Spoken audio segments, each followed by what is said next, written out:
Morning, everyone. I'm finally finished. Finished the other day. Remember how I said I was going to add some like little canvas paintings on that side? I did that. I like that. So, finished completely, and I love it. I'm very proud of it. It's my very first canvas painting. And it took me a little over a month, I think. I'm still not really sure. And it's all original, creative, imaginary art. And I'm thank you for a few people who have commented and with their support.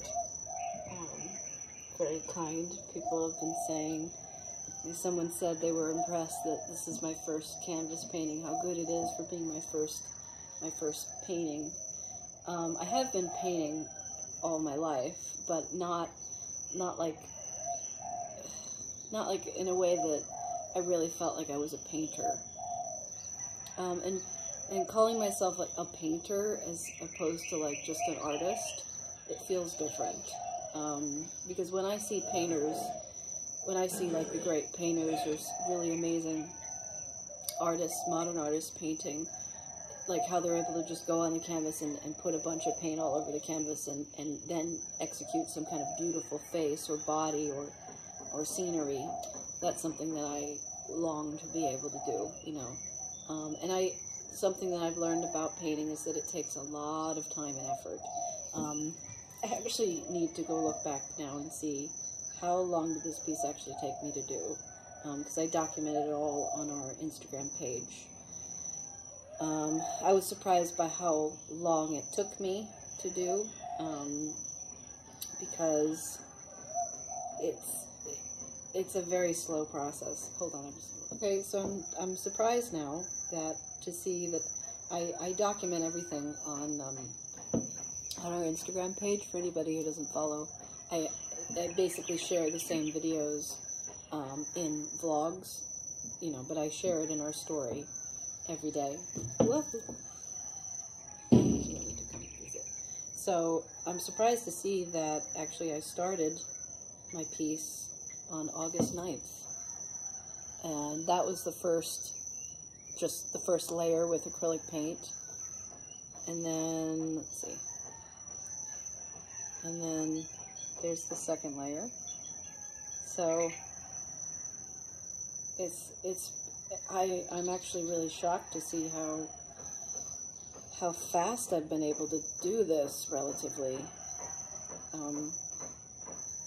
There's another layer. So, oh, and then, you know, when I first did the hand, and then the eye. So I was really amazed when I first did that whole, you know, this section right here. That was the first thing I did on the painting. I was really, really amazed by my ability to even do that, because I really didn't believe that I could paint. I don't know where that thought came from, because that's just me being silly, because of course I'm a painter. Of course I can paint. I've been painting and drawing for decades of time. It's just I think I have been self-sabotaging, to be honest, for a long time. I don't know why. Like, for example, a lot of the pieces that I have hundreds of pieces I've done that are back and front, where I draw like a whole scene on the front and then on the back as well. And it's only been recently when we went to visit our friends Shahastra and Zubin, and I showed them some of my last paper pieces I'd worked on paper. And Shahastra is an amazing artist, and she said, why don't you like do a whole thing on the front page and then sign the back in some kind, which I need to do. I actually need to sign this. That's my last task. But it's so weird how it's only been like 2 weeks and a couple of days that I've done that. How is it that I've done this in 2 weeks? This next one I'm doing, I just started a new one last night, which took me so much. It was so scary to start a new one. It's always starting new things, new paintings, new whatever. And no matter how long I've been doing it, it still feels like the same feeling I had when I was really young and I would paint something. So yeah, so it's been quite a journey, quite a experience that I'm very, very in love with. I'm obsessed with it, and I'm very, very pleased with what I've accomplished. And it's shocking to me that I've done it within just 2 weeks. And the other day when I was looking at the finished piece, I was actually being quite judgmental of myself, which I tend to do. Like whenever I'm actually painting, I find that I'm very, very judgmental of what I'm doing, and which I think all artists can relate to. I never really considered myself an artist. I don't know. That sounds stupid. It's more that whenever I'm painting or drawing or anything, I'm very judgmental of what it is I'm doing. Whereas when I'm singing or playing music, I have no doubt in myself at all. Whereas for this entire process from beginning to end, it was me being incredibly judgmental of myself and not being like, I hated this eyeball that I made. And I like it now.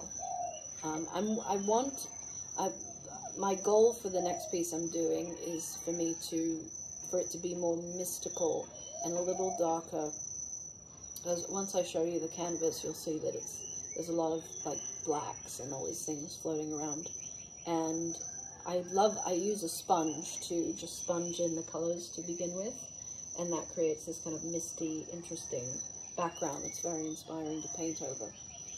And I got more experimental as I went on. Like, you know, like I said, I started with this very basic thing that I would usually do, draw eyes and hands. And then I just drew a ton of eyes because that's something I feel comfortable with. And then as I kept I like all the little details of the eyes was something that I started doing after like a week or so. And I started adding all these weird details to the eyes, like they're little creatures or something. So I got more experimental as I went on.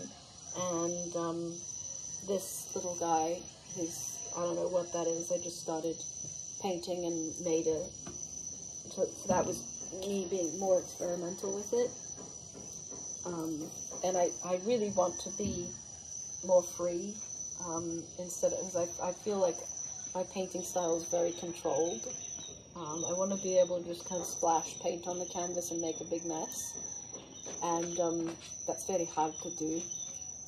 It's actually much harder than doing it very meticulously, you know. It's like being very experimental. And this is a very experimental piece, obviously. But like I added all these, I cut out little pieces from other paintings and stuck those on. And so the whole thing is like from this side to this side, it just all got much more experimental as I went on. So I'm in love with this process, and I want to do it all the time. And I'm so pleased that I can. I'm so pleased that I can do this, that I can paint on canvas. I was thinking about it when I was younger. It was not possible in the same way because we really didn't have any money. And I remember actually when I was in my 20s, we would spend a lot of time in San Diego or San Francisco, and we had a really amazing friend, Forrest, who's still a really dear friend of ours to this day.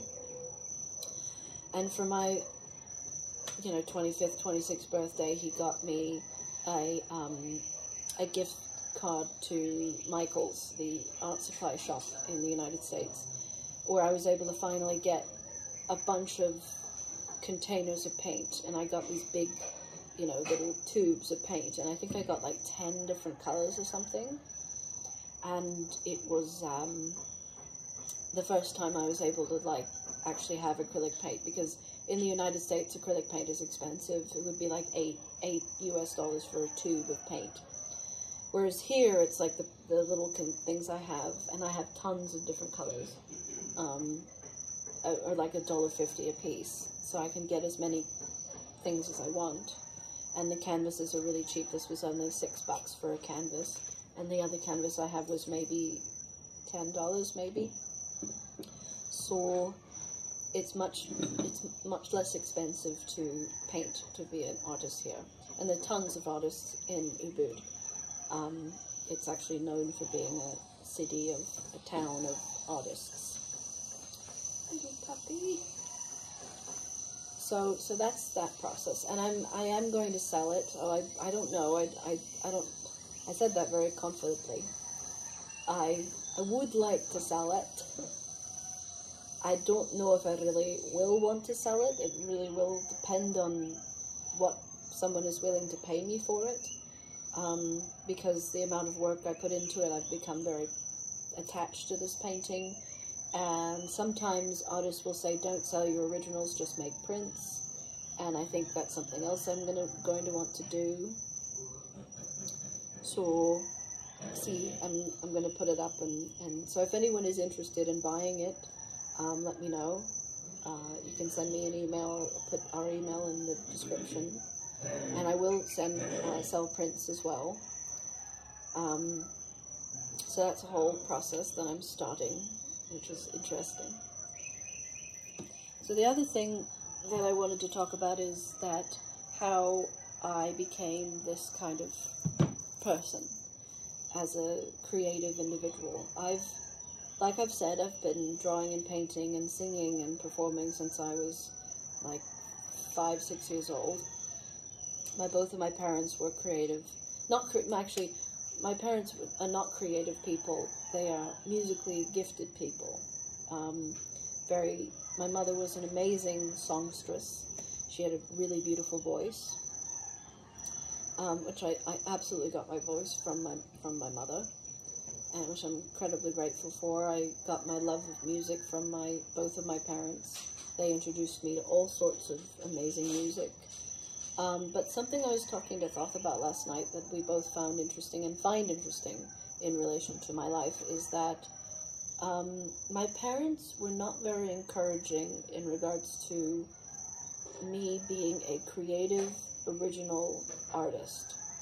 And I say, as an example, when I was young and I was drawing in the house all the time, I would be sitting off in a corner on a little table somewhere with my little, crayons or markers or whatever, drawing. Or I'd be at in Mississippi with my grandparents, and I'd just be sitting in the corner somewhere drawing all the time, all day long.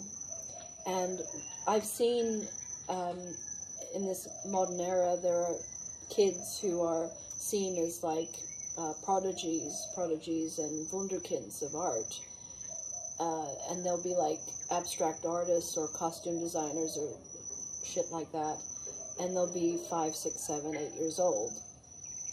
And I would absolutely have been that if my family had raised me in that kind of way. Like, they'd put me in a room and said, this is your room to paint in, given me any kind of canvas or fabric, or I would have also been able to make costumes.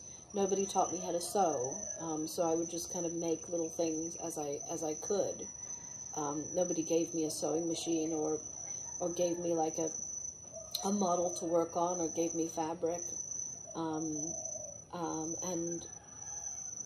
My parents didn't like give me a space to paint in and give me canvases and said, we can tell that you are a talented, dedicated artist and you want to create art, so here's a space to do it in. And there are documentaries and films of kids who their families are so incredibly supportive of their creative expression that they become like geniuses of art when they're before they're teenagers. And I know that that's because all children have a natural proclivity for creativity. That's known. All children love to draw and paint and sing and dance, but it's when their families support them and really give them space and time to do that. Like the reason why I have such skill with singing and with violin is because my mother, from when I was 7 years old, took me to voice lessons and violin lessons. That's something she did do for me. She sent me to summer schools for singing or for music, for violin, from when I was very young. And so that's one of the reasons she provided me with voice teachers and just great training for my voice and my violin playing. And that's the reason I'm so skilled at that. But in terms of creativity, like I've talked to Thoth about this a lot in the last couple of years, that what if my father had a recording studio in the basement of our house, like I've said before, and what if it was that he took me down to the studio and said, what would your music sound like if you just made any kind of music you wanted? How would you improvise with this music? Or what kind of music would you make if you could just do whatever music you wanted? Let me help you make like an original album of music. He could have done that, and he didn't do it. Because he's not a creative person. Just the same as he could have pursued writing and recording original albums with guitar or singing or whatever, and he didn't do that. Or written original music, and he never did that. He didn't do that even with my mother when they made Celtic Christmas Spirit. They did cover songs of famous Christmas music. You know, they didn't, not like with Enya, where they built a studio for Enya long before she was famous, and recorded and wrote, and she wrote, and they recorded and made these amazing soundscapes for her, and dubbed her voice over 100 times to make these beautiful albums that were so unique, and because they believed in her and she was so young. And that's true for any artist who has success, is that they have had people behind them, usually family or friends of the family, who really believed in them and would take the time and the money and the effort to put that into their talent, to help them make a great album or great art or great music or whatever, or a film or whatever. And that's, people have had success that way and have a great advantage because their families came and supported them. And unfortunately, Thoth and I have never had that. Not with his life, not with my life. My mother and father were supportive of my singing, yes, and supportive of my violin playing, but they weren't supportive of my original creativity. And there is a difference between those things. Like my parents were focused on making money. My father was focused on making money. And you have to be, I understand that. It's important to focus on making money, but creativity, like if you really support a child, and Thoth and I will never have children, but if I ever did have a child, if that was another pathway for me, I would give my child every opportunity to be creative. I would let them sit on the floor with any paint, any kind of paints or any kind of artistic expression they wanted to pursue, and just give them every opportunity to pursue that. And even, you know, in this few years before my mother passed away, the last time we went home to see my mother and stay with her, probably in 2017 or something, which is a long time ago now, I was drawing all the time. I was just in the basement where my dad's studio used to be, and I was drawing incessantly, and I was doing a lot of these really dark paintings, like I've shared before. And my mother came down when she was drunk and just ripped me to shreds and said, why are you painting all the time? Why are you drawing all the time? There's something wrong with you. Why are you like this? Have I been a bad mother? And like, you're obsessed with drawing, and there's something wrong with you, you know? So she was like that. And she was just not supportive, even though my mother was an artist, and she actually had a lot of skill with art when she was young, and she was like a teenager, but she never pursued it. And my father was the same. He was not supportive of my creativity. He oppressed me any opportunity he got. Like, there was a time when my mother had to go into rehab for alcoholism when we were like 16, 17 years old. And my father took us in because they divorced when we were 14. And he took care of us for several weeks while she was in rehab. And he was incredibly strict. And I was calling myself Zoe. I was dressing up in outrageous costumes every day to go to school. I was dyeing my hair all different colors, because that was my way of getting away from the monotony of my life, because I was living in Middle Tennessee, going to Brentwood High School. It was just the most boring situation. And I begged my parents to like send me away to art school or music, and just any place away from that environment, but they wouldn't. They wanted me to like go to school and graduate high school and all of that. They were not very imaginative people. And but yeah, my father he said, no, you can't dye your hair anymore. You have to dress normally. You can't call yourself Zoe. You have to go by your real name. So it was traumatizing for me. And actually, the thing that caused me and my sister to split apart as sisters was when I went home from my dad's, when my mom came back from rehab. Even though my mom was a total disaster, she was just a drunken, crazy person. She was better than my father because my father was so controlling. And in his house was like a hotel. Everything looked perfect. There was nothing out of place. There was no space for creativity there. My mom, well, she wouldn't let me just paint all over the walls and everything. She would let me, I would come down from my room in my costume for the day for school, and she'd just close her eyes and say, I'm not going to look, which is better than the way my father behaved. Like, no, take that off. He'd take me back home when I came out of the room with my hair dyed and say, no, you have to wash that out of your hair. So he was extremely controlling. And that really fucked up my sister, whereas for me, I don't know what happened, is that I just refused to be controlled. And I said, no, I'm going to be an artist. And it was meeting Thoth that really saved my ass from, I was not pursuing, like, being a normal person, but I was pursuing being an opera singer and, like, doing the legitimate thing that people do as performers and musicians and singers. Whereas when I met Thoth, I remember he invited me over to his very small apartment in Queens within a few months of us meeting. And I had, like, painting supplies all over the floor and drawing and writing stuff all over the floor. I had my violin, and we would, like, play together and improvise, and it was the kind of environment that I longed for when I was a child. And meeting him when I was 20, it just sent me on that path of, like, okay, I really am going to be myself. I'm going to be my own creative self, and no one's going to stop me. And now I'm with somebody who encourages that. And then I went off with someone, I went off with him, and he is just the most amazing, because he doesn't force anything. He's not the kind of person who makes me do anything. He's just encouraging and supportive. And he doesn't praise me all the time or anything. He just, I get up early because he's been getting up early for as long as we've been together, 6 a.m. every single day. And now I see how wonderful that is to get up at 6. And I spent probably the first 10 years, 7 or 8 years of our relationship, sleeping until 10, 11, 12. He never said anything about it. He just let me do what I needed to do.